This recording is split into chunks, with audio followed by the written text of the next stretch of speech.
America के स्वतंत्रता संग्राम हमनी के आज पढ़े के बाद तनी रिवीजन करे के बाद बहुत नो सुनियो क्वेश्चन पहले बताओ कि अमेरिका के खोज कब भइल है 1492 में कौन खोजले रहे कोलंबस कौन खोजले रहे बहुत कोलंबस खोजले रहे कोना के अमेरिका के कब खोजले रहे 1492 में कहता कि कोलंबस कौन देश के रहे यात्री स्पेन के रहे कहाँ के रहे स्पेन के कोलंबस रहे खोजले कोना के रहे अमेरिका के कब खोजले रहे हो 1492 में कहता नु कि अमेरिका जब रहे नु अमेरिका केकरा समय उपनिवेश बनत रहे माने ब्रिटेन के कौन सम्राट ऐसा रहे जो अमेरिका के उपनिवेश बनावत रहे जेम्स प्रथम ना बुझाइल कहता अमेरिका पर कब्जा कब अंग्रेज केकरा समय करत रहे जेम्स प्रथम के समय मतलब वे बतिया कहता कि अमेरिका के उपनिवेशीकरण केकरा समय होत रहे जेम्स प्रथम के समय केकरा समय जेम्स प्रथम के शासन काल में डालल गई रहे कहता कि अमेरिका में स्वतंत्र होके के घोषणा केकरा समय करे लगल जॉर्ज तृतीय दूगो पॉइंट बा अमेरिका गुलाम होत रहे कोना ब्रिटेन के सम्राट के समय जेम्स प्रथम के समय अमेरिका आजाद होत रहे कोना ब्रिटेन शासक के जॉर्ज तृतीय के समय जॉर्ज तृतीय कहता कि अमेरिका के मूल निवासी के क्या नाम से रेड इंडियन अमेरिका स्वतंत्र कहिया हो गई 4 जुलाई 1776 कहता कि अमेरिका का स्वतंत्रता युद्ध कब भई रहे कौन संधि से समाप्त भई 1783 में पेरिस संधि से अमेरिका में कौन युद्ध भइले हो स्वतंत्रता युद्ध अमेरिका के स्वतंत्रता युद्ध कब भई रहे 1783 में आई कौन संधि ले खत्म पेरिस संधि से कौन संधि से पेरिस के संधि के तहत समाप्त भई रहे कहता अमेरिका में स्वतंत्रता संग्राम जौन भई रहे नु एमे एगो फ्रांसीसी गवर्नर रहे कौन रहे हो त लिफायते कौन रहे आई केकरा विरोध लड़ रहे इंग्लैंड के केकरा विरोध ना बुझाइल फैन से अब अमेरिका में स्वतंत्रता संग्राम जो ना घड़ी चलत रहे वो घड़ी एगो फ्रांसीसी गवर्नर रहे का नाम रहे ई केकरा विरोध में लड़त रहे इंग्लैंड के विरोध में लड़त रहे सप्तवर्षीय युद्ध केकरा बीच भई रहे इंग्लैंड और कब से कब भई रहे 1756 से 1763 के बीच में कौन युद्ध सप्तवर्षीय युद्ध केकरा बीच इंग्लैंड और फ्रांस जोना घड़ी सप्तवर्षीय युद्ध चलत रहे नो वो घड़ी इंग्लैंड के प्रधानमंत्री कौन रहे ग्रीनविले कौन रहे हो ग्रीनविले जोना घड़ी सप्तवर्षीय युद्ध चलत रहे वो घड़ी ब्रिटेन के प्रधानमंत्री कौन रहे ग्रीनविले कहता स्टाम्प एक्ट कब आई रहे 65 में 1765 में स्टाम्प एक्ट कब आई रहे 1765 में कहता नु कि जो स्टाम्प एक्ट वाला ही रहन सनु कहता कि कितना सीलिंग के स्टाम्प 20 सीलिंग के कितना के हो 20 सीलिंग के स्टाम्प लगावल अनिवार्य कर देलन सो कोना के तहत स्टाम्प एक्ट के तहत स्टाम्प एक्ट आइल कब रहे 1765 में लेकिन ई जोन स्टाम्प एक्ट रहे एकरा के कब से का कदलों सनु कि सब पर लागू कदलों स जैसे कागज पर शीशा पर चाय पर रोगन के वस्तु पर लागू कदलों 67 में एक्ट आई ठीक लेकिन 67 पर सब सामान पर लागू कदलों स कब 67 में आगे कहता कौन नारा देले रहे प्रतिनिधित्व नहीं तो करना सैमुअल क्या कहले रहे प्रतिनिधित्व नहीं तो कहता नु कि जोना घड़ी अमेरिका में स्वतंत्रता संग्राम चलत रहे तो 2 संस्था बनावल गई रहे उस संस्था के क्या नाम रहे हो तो स्वाधीनता के पुत्र और स्वाधीनता के पुत्रिया स्वाधीनता के पुत्र और स्वाधीनता के पुत्रिया 2 संगठन बना रहे आगे कहता कहता नु कि कॉमन सेंस के कर पत्रिका है थॉमस पेन के थॉमस पेन के कॉमन सेंस के कर हो थॉमस पेन। थॉमस पेन के आई थॉमस पेनवा किताबिया कब लिखले रहे 1776 में 1776 में लिखले रहे। कहता आगे राइट ऑफ मैन के पुस्तक लिखले रहे थॉमस पेन के थॉमस पेन दूगो किताब लिख देलो एगो कॉमन सेंस आ एगो right of man right of man आ कॉमन सेंस कब लिखले रहे 1776 में 1776 में। कहता अमेरिका के स्वतंत्रता संग्राम के नायक केकरा के कहिला वाशिंगटन के जॉर्ज वाशिंगटन जॉर्ज वाशिंगटन आ कहता नु कि अमेरिका के पहला राष्ट्रपति के बनल जॉर्ज वाशिंगटन जॉर्ज वाशिंगटन बनल। कहता कि अमेरिकी स्वतंत्रता संग्राम के तत्कालीन कारण का रहे बोस्टन टी के चाय पार्टी बोस्टन टी के चाय पार्टी आई बोस्टन टी के चाय पटिया भइल कहिया 16 दिसंबर 1773 ध्यान से सुनी हो अमेरिका में क्रांति के तत्कालीन कारण का रहे बोस्टन टी के चाय पार्टी बोस्टन टी के चाय पार्टी आई पटिया भइल कहिया रहे 16 दिसंबर 1773 के।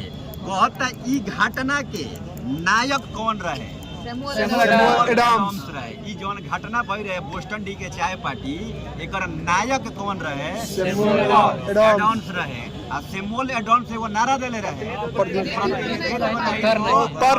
प्रतिनिधित्व नहीं तो कर नहीं। आगे कहता नु कि 5 सितंबर 1974 के 5 सितंबर 1774 के 13 गो उपनिवेश मिल के एगो प्रतिनिधि सभा बोलैलन सो आ कहाँ बोलैले रहन सो तो फिलोडेल्फिया शहर में 5 सितंबर 1774 के 13 गो उपनिवेश मिल के एगो सम्मेलन बोलैले रहन सो कहाँ बा फिलोडेल्फिया में। कहता कि फिलोडेल्फिया में बोलैलन सो लेकिन आगे क्या भइल आगे कहता कि 18 अप्रैल 1875 ईस्वी में 1775 ईस्वी में ब्रिटेन सेना तथा उपनिवेशों के बीच पहला बार संघर्ष भइल आ कहाँ भइल तो लैंग्स्टन में भइल कहाँ भइल लैंग्स्टन में भइल फैन से सुनियो जोनी 13 गो उपनिवेश वाला रहन सन आ ब्रिटिश सेना वाला दोनों के बीच संघर्ष कहाँ भई रहे तो लेक्सिंगटन में भई रहे लेक्सिंगटन में भई रहे आ कब भई रहे 1774 में आ सम्मेलनवा कब बोलैले रहन सन 1774 में आ कहाँ बोलैले रहन सन फिलोडेल्फिया शहर में पहला बार सम्मेलन बोलैलन सब फिलोडेल्फिया में 1774 में आ दोनों के बीच युद्ध हो गई 1775 में। कहाँ भइल हो लेक्सिंगटन में पहला बार यानी के संघर्ष हो गई। आगे एगो काम कैलन 1776 में फेन दूसरा सम्मेलन बोला देलन स कहाँ बा फिलोडेल्फिया में। पहला सम्मेलन भई रहे फिलोडेल्फिया में 74 में दूसरा सम्मेलन भइल 1776 में आ कहाँ भइल फिलोडेल्फिया में।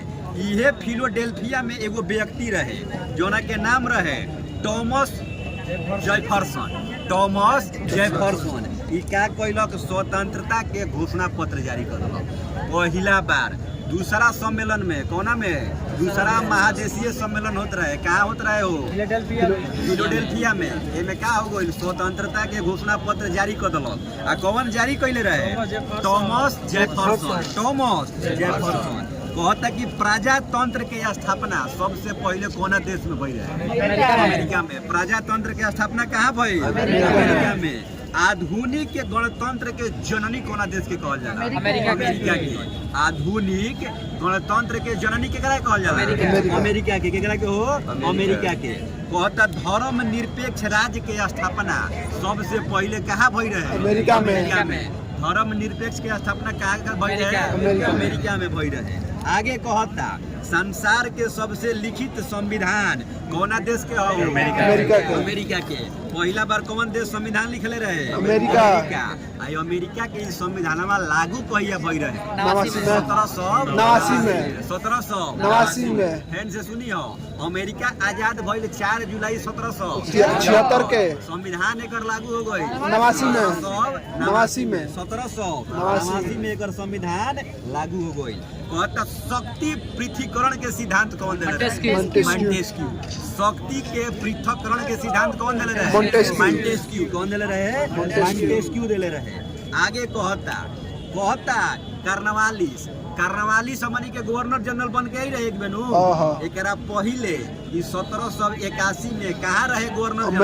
अमेरिका में। कहाँ रहे? अमेरिका में। वो जा आत्मसमर्पण क के भारत आई रहे। कौन? कार्नवालिस। वही नु कि कौन भारत के ऐसा गवर्नर जनरल रहे जौन अमेरिका में आत्मसमर्पण करके आई रहे? कार्नवालिस। अमेरिका में आत्मसमर्पण कार्नवालिस कब कइले रहे? 81 में 1781 में। कहता अमेरिका विश्व का पहला ऐसा देश बन गईल जवन मनुष्य के समानता और मौलिक अधिकार के घोषणा कइले रहे। माने मनुष्य के समानता दियाओ और मौलिक अधिकारों दियाओ। पहला देश कौन बन गईल? अमेरिका। कौन बन गईल? अमेरिका। अमेरिका में दासों के आयात पर अवैध कब घोषित कइल? 1808 में। अमेरिका में दास के तू आयात नहीं कर सकत, एकरा के अवैध बना देनी जा। कब? 1808 में। 1808 अमेरिका के राष्ट्रपति अब्राहम लिंकन कब बन रहन? 60 में। अब्राहम लिंकन अमेरिका के राष्ट्रपति कब बन रहन? लेकिन पहला राष्ट्रपति के रहे? George Washington. कहता अमेरिका में गृह युद्ध कब भइल? 61 में। 61 में। कौन 61 में? 1861। 12 अप्रैल 1861 में अमेरिका में गृह युद्ध हो गई। आ केकरा बीच भइलो? तो दक्षिण अमेरिका आ उत्तरी अमेरिका। दक्षिण अमेरिका और उत्तरी अमेरिका। दक्षिणी अमेरिका का के समर्थक रहन सो? समर्थक रहो दास प्रथा। दक्षिण अमेरिका का के समर्थक दास प्रथा। दास्ता के। आ उत्तरी अमेरिका एकर दास्ता के विरोध करत रहे। दास्ता के विरोध करत रहे।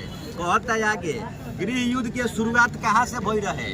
तो दक्षिण अमेरिका के कैरोलिना से। वही नु कि अमेरिका में गृह युद्ध के शुरुआत कहाँ से भई रहे? तो दक्षिण अमेरिका के कोना राज्य से?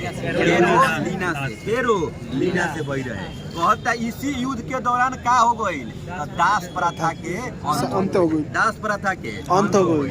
लेकिन दास प्रथा के अंत कौन कइलक? अब्राहम लिंकन। आ कब कइलक? 1863 में। 1 जनवरी 1863 के अब्राहम लिंकन दास प्रथा के अंत कर देलक। ठीक। आगे कहता और लास्ट 2-3 गो पॉइंट बा। कहता के कहले रहे नु कि प्रजातंत्र जनता के द्वारा आ जनता के शासन। ई नारा के देले? अब्राहम लिंकन। का कहले रहे? प्रजातंत्र जनता द्वारा आ जनता का शासन। ई नारा के देले रहे? अब्राहम लिंकन। लेकिन अब्राहम लिंकन के निर्धन हो गई। आ कौन निकला के हत्या कर देलक? जॉन बिक्लीज। आ कब कर देलक? 65। अब्राहम लिंकन के हत्या कौन कर देलक? जॉन बिक्लीज। आ कब कर देलक? 1865 में। अब 1865 अमेरिका में गृह युद्ध के समाप्ति कब हो गई? 1865 में। गृह युद्ध के शुरुआत कब भई रहे? 61 में। आ गृह युद्ध खत्म हो गई 65 में। आ कौना घड़ी निर्धन कब हो गइले? 65 में। कब हो गई? 65 में। कहता कि अमेरिका में फिलोसोफिकल सोसाइटी के स्थापना कौन कइले? Benjamin Franklin. फैन से सुनियो, अमेरिका में एगो सोसाइटी रहे। कौन? Philosophical society. America philosophical society के स्थापना के कइले रहे? Benjamin Franklin. आवो खत्म हो गई। आगे पढ़ल जाओ।